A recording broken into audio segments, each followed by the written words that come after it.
Hello, welcome to பாட்டுக்காரன்.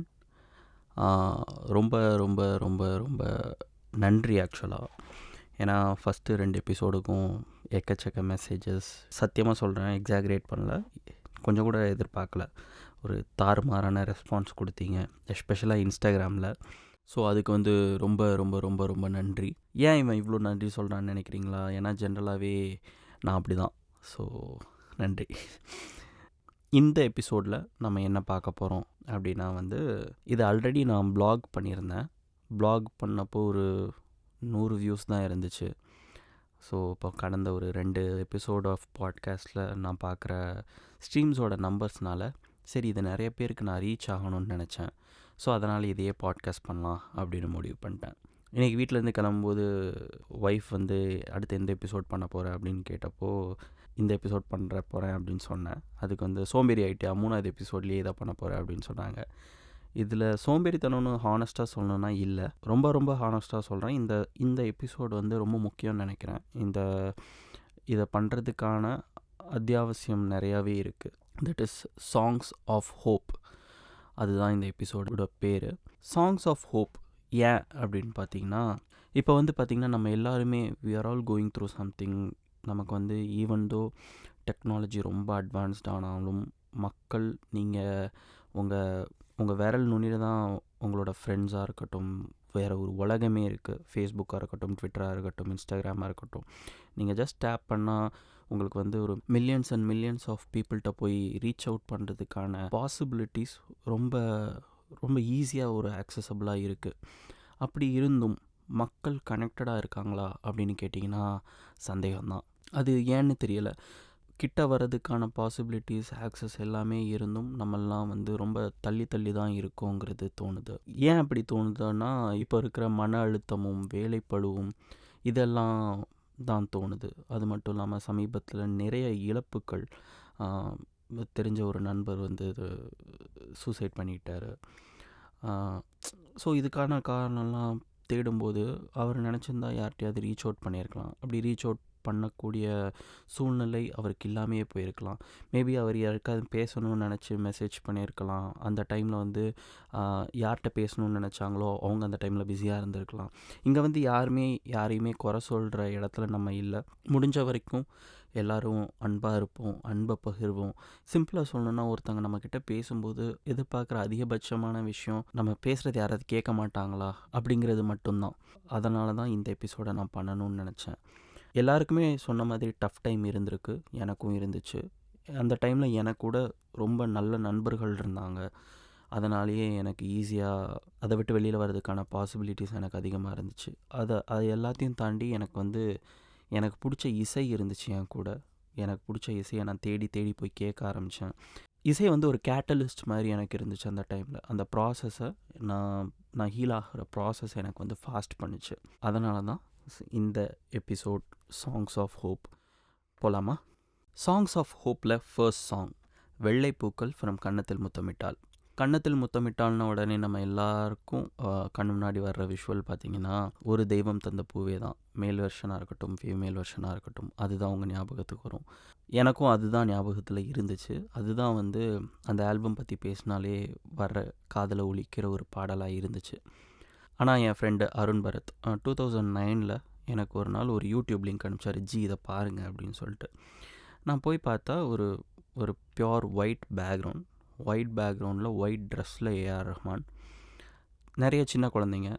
அந்த சின்ன குழந்தைங்களோட புன்சிரிப்பில் இன்னொரு கொஞ்சம் பெரிய குழந்தையாக ரஹ்மான் தோன்ற மாதிரி ஒரு வீடியோ. அந்த மாதிரி ஒரு மியூசிக் வீடியோவை நான் ஒரு ஃபிலிம் மியூசிக் வீடியோவை நான் பார்த்ததில்ல. பட் ஐ திங்க் அந்த சாங்கை வந்து வேறு ஏதோ ஒரு பர்பஸ்க்காக அந்த விஷுவல் பண்ணாங்கன்னு நான் நினைக்கிறேன். It's for something like world piece or something. அந்த சாங் கேட்டால் பார்த்திங்கன்னா ஒரு அமைதி தரக்கூடிய ஒரு குரல், ஒரு ரொம்ப சிம்பிளான ஒரு இன்ஸ்ட்ருமெண்டேஷன், சிம்பிளாக ஒரு கிட்டார் வச்சுட்டு ரொம்பவே ஆத்மார்த்தமான பாடல் அது. பாடினதும் ஏஆர் ரஹ்மான் தான், சாங்கில் ஃபீச்சர் ஆனது ரஹ்மான், மியூசிக்கும் ரஹ்மான். எனக்கு அந்த சாங்கில் வந்து நிறைய வரிகள் ரொம்ப பிடிக்கும். முக்கியமாக நான் சொல்லணுன்னா வந்து, குழந்தை விழிக்கட்டுமே தாயின் கதகதப்பில், உலகம் விடியட்டுமே பிள்ளையின் சிறுமுக சிரிப்புன்னு பாடியிருப்பார். அது ரஹ்மான் ரொம்ப ஒரு இன்னசென்ஸோடு அந்த லைனை பாடியிருப்பார். அது வந்து அந்த சாங்குக்கு ரொம்ப அழகு கூட்டியிருக்கும். ஸோ அதுதான் ஃபர்ஸ்ட் சாங். அந்த சாங்கை நீங்கள் கண்டிப்பாக கேட்கணும்.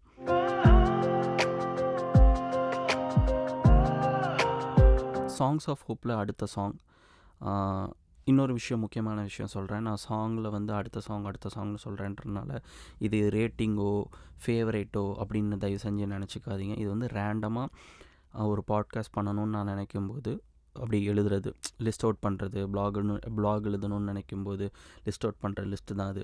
This is not in any certain order. இதுதான் டாப்பு அப்படின்லாம் கிடையாது. இதெல்லாம் என் மைண்டில் ஸ்ட்ரைக் ஆச்சு அப்படின்ற ஆர்டரில் தான் போயிட்டுருக்கேன். இரண்டாவது பாடல். இந்த பாட்டை பற்றி சொல்லனா வந்து அது மிகப்பெரிய பாவமாகிடும். எஸ்பெஷலி சாங்ஸ் ஆஃப் ஹோப்னு சொல்லும்போது, ஒவ்வொரு பூக்களும் ஃப்ரம் ஆட்டோகிராஃப். இந்த சாங் ரிலீஸ் ஆனப்போ இந்த சாங் ஒலிக்காத ஒரு இடமே கிடையாது. அஃப்கோர்ஸ் அப்போ யூடியூப் கிடையாது. இருந்தாலும் இந்த சாங் பட்டி தொட்டி FM, TV, left right centre, ரோட்டில் பாடுறவங்க, கல்யாண ஆர்கெஸ்ட்ரா, ஈவன் கல்யாணத்தில் கூட பாடின ஒரு ஹோப் சாங்னா எனக்கு தெரிஞ்சு இதுவாக தான் இருக்கும்னு நினைக்கிறேன். பரத்வாஜ் சார் மியூசிக்கில் இந்த பாட்டை வந்து பா விஜய் எழுதியிருப்பார். இந்த படத்தில் இந்த பாட்டுக்கு பா விஜய்க்கு வந்து நேஷ்னல் அவார்டு கிடச்சிது. அண்ட் பரத்வாஜுக்கு இந்த சாங்குக்காக ஹி ஒன் ஃபிலிம்ஃபேர். அந்த படத்தில் பார்த்திங்கன்னா சேரன் வந்து ரொம்ப ஒரு கஷ்டப்பட்டுட்ருப்பார் வேலை கிடைக்காம. அவர் உடஞ்சி போகிற ஸ்டேஜில் அவரை வந்து ஒரு ரேண்டமாக ஒரு ஈவெண்ட்டில் வந்து ஸ்னேகா அந்த பாட்டு பாடுவாங்க. இந்த சாங் கொடுக்குற ஹோப்பில் அவர் நெக்ஸ்ட் டே ஒரு யுனிக்கான அப்ரோச்சோட வேலை தேட போவார். அதனாலேயே அவருக்கு வேலை கிடச்சிரும். ஸோ இந்த சாங் பார்த்திங்கன்னா உங்கள் கையை பிடிச்ச ஒரு வாமாக ஒரு உழுக்கு கொடுக்குற மாதிரி ஒரு பாட்டு இது. இந்த சாங்கில் இப்போ சொல்லணுன்னா வந்து எனக்கு ரொம்ப பிடிச்ச லைன் இதுதான். உளி தாங்கும் கற்கள் தானே மண் மீது சிலையாகும், வழி தாங்கும் உள்ளம் தானே நிலையான சுகம் காணும். இது நிறைய கவிஞர்கள் நிறைய விதத்தில் நிறைய இடத்துல பதிவு பண்ண ஒரு விஷயந்தான். கல் தான் வந்து உளியை தாங்குச்சுனா தான் அது வந்து அழகான சிலையாகும், அதனால் கஷ்டப்பட்டால் தான் நீயும் அந்த மாதிரி நல்லா இருப்ப அப்படின்னு சொல்லிட்டு. ஆனால் இந்த பாட்டில் இந்த டியூனில் அந்த வரிகளை கேட்கும்போது நமக்கே ஒரு hope, okay it's going to be fine, இந்த கஷ்டத்தை தாண்டிட்டால் நமக்கெல்லாம் சரியாயிடும் அப்படின்னு நமக்கு தோணும். ஸோ அதனாலேயே என்னவோ இந்த சாங் வந்து எல்லாரையும் ரிலேட்டபிளாக எல்லாருக்கும் ரொம்ப பிடிச்சி நிறைய பேரால் கேட்கப்பட்டு பகிரப்பட்டுச்சு.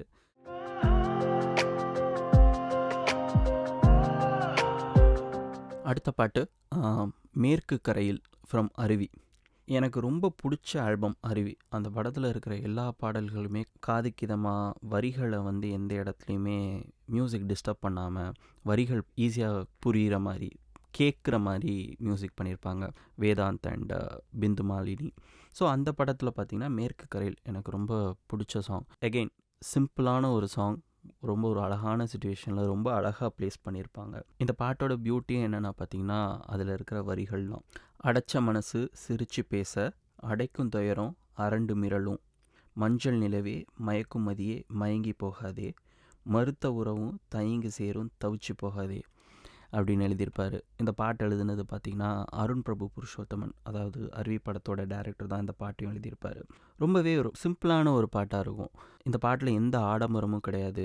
கதைக்கு என்ன தேவையோ அதுக்கான பாடலாக தான் இது இருக்குமே தவிர, நம்ம வந்து நிஜமாகவே மக்களுக்கு ஹோப் கொடுக்கணுன்னோ இல்லை மக்களுக்கு தைரியம் சொல்லணுன்னோ, இந்த பாட்டு கேட்குறவங்க பாசிட்டிவாக மோட்டிவேட்டடாக இருக்கணுன்னோ எந்த ஒரு இன்டென்ஷன் இல்லாமல் அந்த படத்தில் அருவிக்கு தேவைப்படுற ஒரு விஷயத்த சாங்கில் வச்சுருப்பாங்க. அந்த சாங் ஆனால் கேட்கும்போது ரொம்பவே ஒரு உருக்கமாக இருக்கும். இந்த சாங் ஆக்சுவலாக நிறைய பேருக்கு தெரியாது, நிறைய பேர் கேட்கல. ஆனால் நீங்கள்லாம் கேட்கணுன்னு நான் நினைக்கிறேன். ஸோ தயவு செஞ்சு கேளுங்க.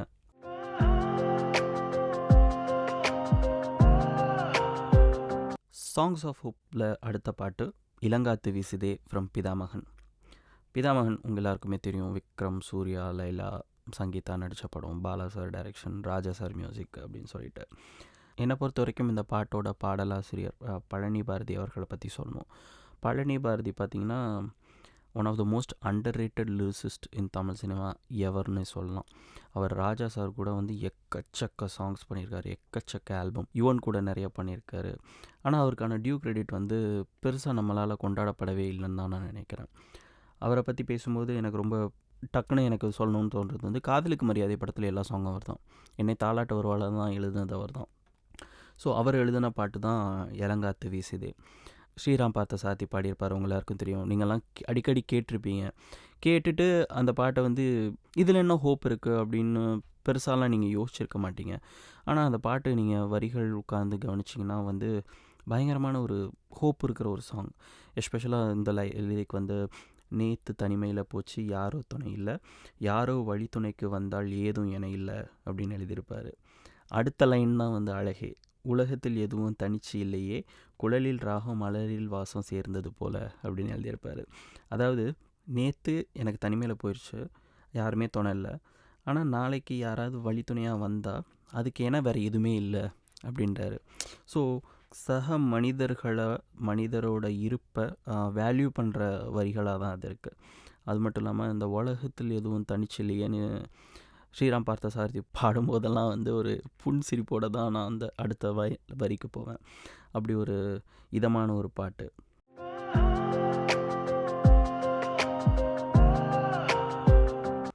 அடுத்த பாட்டு பரப்பர பட்டாம்பூச்சி ஃப்ரம் தமிழம்மே.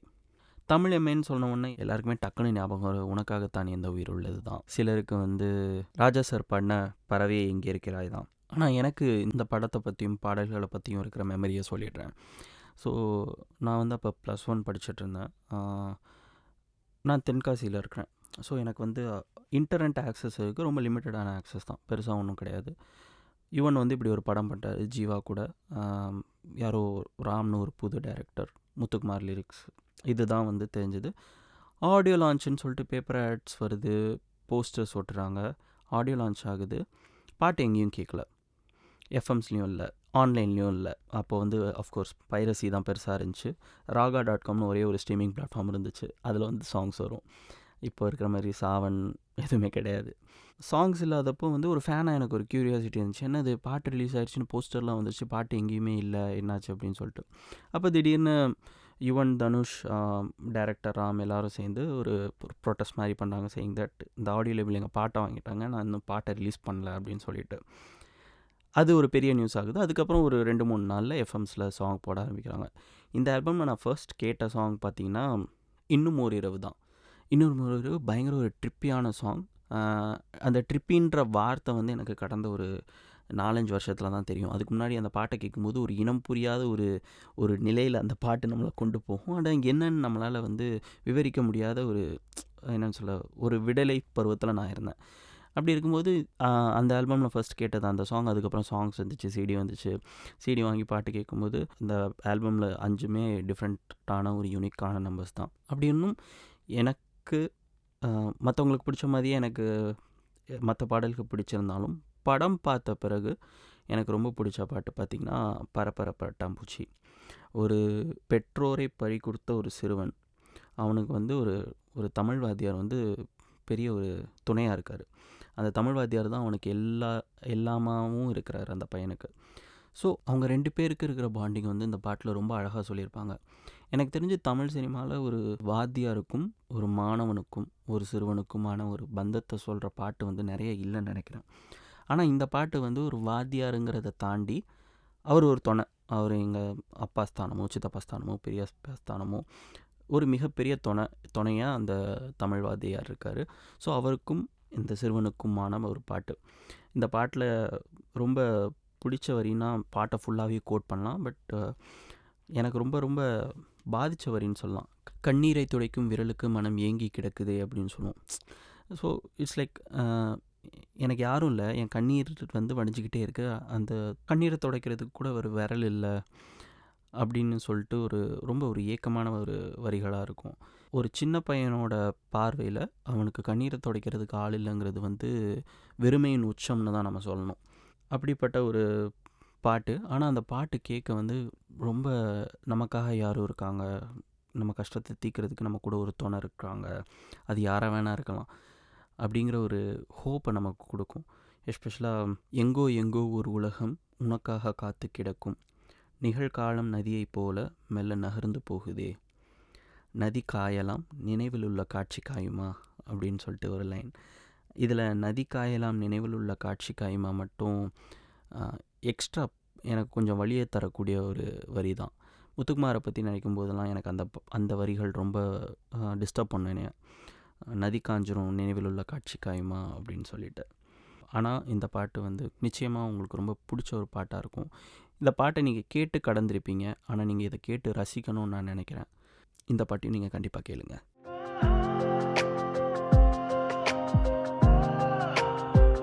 அடுத்து பேசுகிறேன் ஃப்ரம் சத்தம் போடாதே.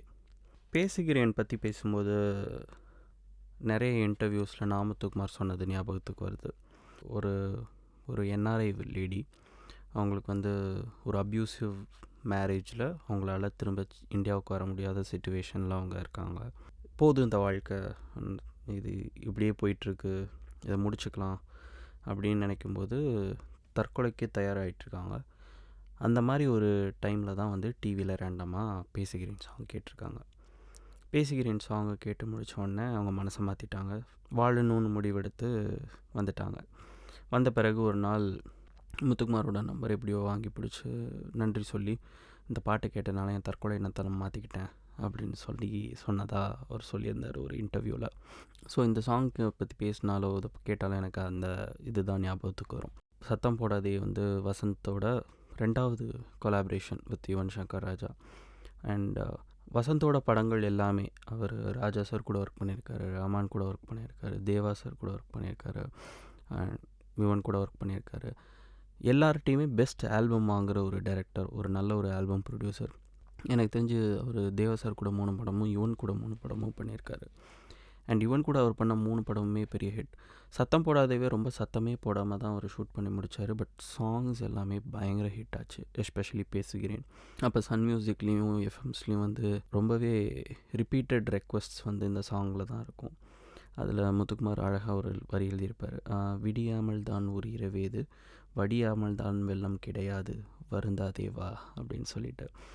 இதுக்கு முன்னாடி இப்போ ஒரு பாட்காஸ்ட்டில் நான் சொல்லியிருந்த மாதிரி ஒரு ஃபீமேல் பாயிண்ட் ஆஃப் வியூவில் ஒரு பொண்ணுக்கு தன்னோட சகோதரியோ தன்னோட தோழியோ ஒரு ஆறுதல் சொல்கிற மாதிரி தான் அந்த பாட்டை அவர் ஸ்ட்ரக்சர் பண்ணியிருப்பார். அதனாலே இந்த பாட்டு வந்து ரொம்ப பியூட்டிஃபுல்லாக இருக்கும். ஆல்சோ ஈவன் வந்து இது ஒரு லைட் ஜாஸ் ட்ரீட்டியாக சாக்ஸோட ரொம்ப லைட் பேக் ஒரு காம்போசிஷனாக இருக்கும். கேட்குறதுக்கே ரொம்ப இயர் ப்ளீஸிங்கான ஒரு சாங் இது. ஸோ இதையும் நீங்கள் கண்டிப்பாக கேளுங்க.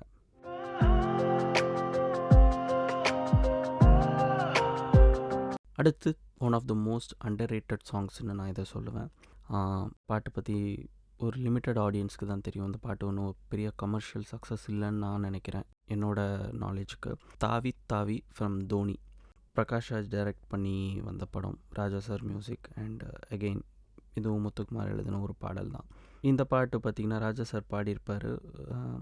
இந்த பாட்டில் பார்த்திங்கன்னா எனக்கு பிடிச்ச வரி பார்த்திங்கன்னா, கடல் அலைகள் நிரந்தரமா, அவை ஒவ்வொன்றும் புதிது, அதில் குமிழாய் உரைகளுமாய் வரும் கவலை உடைகிறது, எந்த காற்று தீண்டும் என்றா குழல் தேடும், எந்த காற்று நுழைந்தாலும் புது இசை பாடும், நாம் வாழும் காலத்தில் அட யாரும் தனியில்லை, உன் தனிமை தன்னை தனிமையாக்கும் துணைகள் அப்படின்னு சொல்லி முத்துக்குமார் எழுதியிருப்பார்.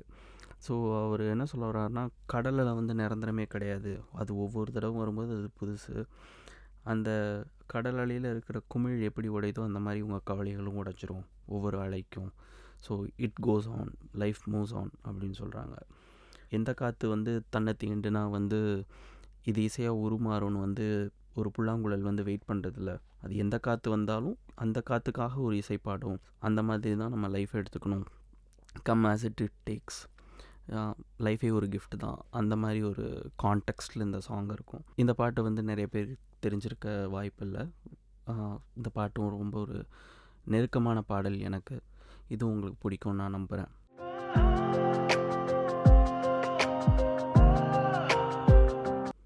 அடுத்து கடவுள் தந்த அழகிய வாழ்வு ஃப்ரம் மாயாவி. மாயாவி வந்து எனக்கு ரொம்பவே ஒரு பிடிச்ச படம். சூர்யா ஜோதிகா நடித்து சிங்கம் புலி டைரக்ட் பண்ணியிருப்பார். பாலா சார் ப்ரொடியூஸ் பண்ண ஒரு படம். பயங்கர ஒரு ஹியூமரை வந்து அந்த டைமில் ரொம்ப டிஃப்ரெண்ட்டாக ட்ரீட் பண்ண ஒரு படம். அந்த படத்தில் இந்த மாதிரி ஒரு சாலிடான ஒரு ஹார்ட் ஹிட்டிங், ஒரு ஹார்ட் ரென்ச்சிங் சாங் இருந்தது வந்து சர்ப்ரைஸ் தான். எஸ்பிபி சரண் பாடியிருப்பார், தேவிஸ்ரீ பிரசாத் மியூசிக்கில். அந்த பாட்டை விஷுவல் பண்ண விதமுமே வந்து ரொம்ப உருக்கமாக இருக்கும். பார்த்தா ரொம்ப நம்மளை ஒரு உலுக்கணும், நம்மளை ஒரு அசைச்சு பார்த்துரும். நீங்கள் எவ்வளோ ஸ்ட்ராங்காக இருந்தாலும் அந்த சாங்கோட விஷுவலோட நீங்கள் பார்த்தீங்கன்னா உங்களுக்கு என்னமோ பண்ணும் அந்த பாட்டு பண்ணுறது வந்து ரொம்ப அந்த பாட்டை வந்து நான் இப்போ வரைக்கும் முழுசாக கேட்குறத அவாய்ட் பண்ணுவேன். ஏன்னா அந்த ஒரு சாங்கில் அந்த சாங்கில் வந்து ஒரு பாஸ் வந்துட்டு திரும்ப அந்த சாங் ஸ்டார்ட் ஆகும். அப்போ வந்து என்னையே அறியாமல் கண்ணீர் வந்துடும். அதனாலேயே அந்த பாட்டை நான் கேட்க மாட்டேன், சேனல் மாற்றிடுவேன், சாங்கை ஸ்கிப் பண்ணிடுவேன். அந்த மாதிரி ரொம்ப ஒரு ஸ்ட்ராங்கான சாங். அந்த சாங்கில் பார்த்திங்கன்னா, பூமியில் இன்பங்கள் எங்கும் குறையாது, வாழ்க்கையில் எனக்கென்று குறைகள் கிடையாது, எதுவரை வாழ்க்கை அழைக்கிறதோ அதுவரை நாமும் சென்றிடுவோம், விடைபெறும் நேரம் வரும்போதும் சிரிப்பினில் நன்றி சொல்லிடுவோம் அப்படின்னு சொல்லி பழனி பாரதி எழுதியிருப்பார். அகெயின் பழனி பாரதி. ரொம்பவே ஒரு உணர்வுபூர்வமான வரிகள் அது. அதுவும் சாங்ஸ் ஆஃப் ஹோப்பில் ஒரு முக்கியமான ஒரு பாட்டு.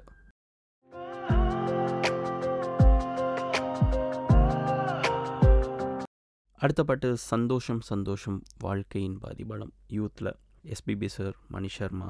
அந்த சாங் வந்து நான் சின்ன வயசுலேருந்து கேட்கும்போது வந்து அஃப்கோர்ஸ் ஆல்பமில் ஆழ்த்தொட்ட பூபதி தான் பெரிய ஹிட்டு. இந்த பாட்டை வந்து நான் ஈஸியாக வந்து ஃபார்வர்ட் பண்ணிவிடுவேன். இந்த பாட்டை வந்து நான் முழுசாக கேட்டதே கிடையாது.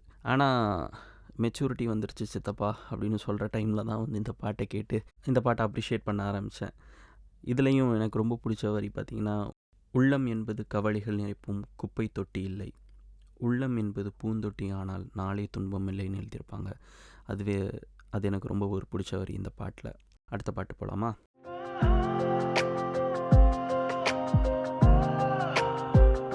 அடுத்த பாட்டு வாவா நிலவை பிடிச்சி தரவா ஃப்ரம் நான் மகாநல்ல.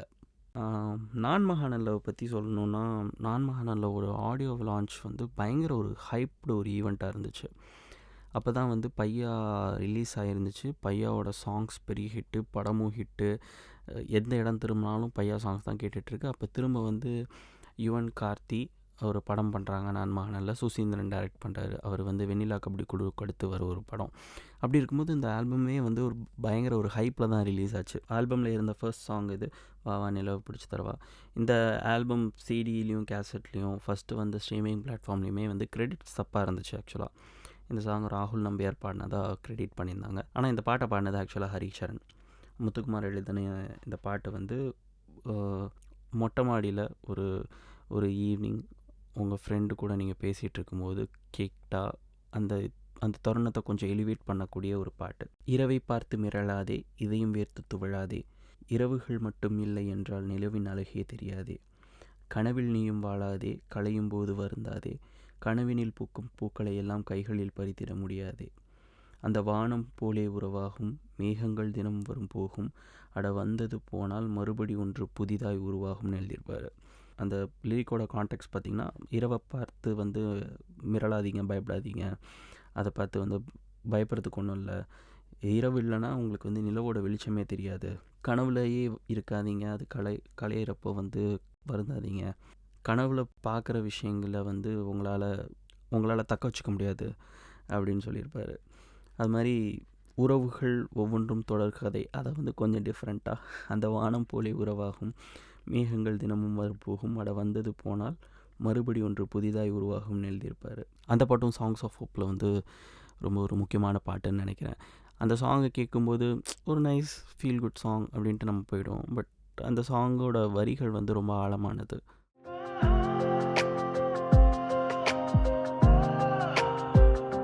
அடுத்து செவ்வானம் வெட்கம் கொண்டது யாராலே ஃப்ரம் பூவெல்லாம் கேட்டுப்பார். இந்த பாட்டு வந்து டைட்டில் கார்டில் தான் வரும். டைட்டில் கார்டில் டைட்டில் ரோல் பண்ணிகிட்டு இருக்கும்போது ரேண்டம் விஷுவல்ஸில் வரும். இது வந்து எந்த ஒரு ஹீரோ ஸ்பெசிஃபிக்காகவோ ஹீரோயின் ஸ்பெசிஃபிக்காகவோ இந்த சாங்கை விஷுவல் பண்ணியிருக்க மாட்டாங்க.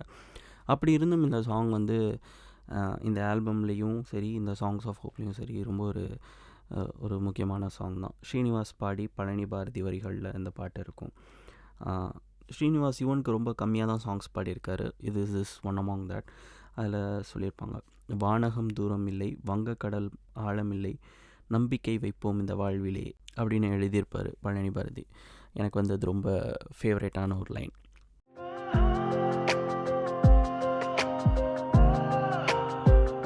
அடுத்து பார்த்திங்கன்னா கோட் ட்ராக் ஒரு நாளில் வந்து பார்த்திங்கன்னா சாங் ஆஃப் ஹோப் மட்டும் இல்லை, சாங் ஆஃப் மோட்டிவேஷனும் கூட. இந்த சாங்கை பற்றி நான் நிறைய பேசிட்டேன்னு நினைக்கிறேன்.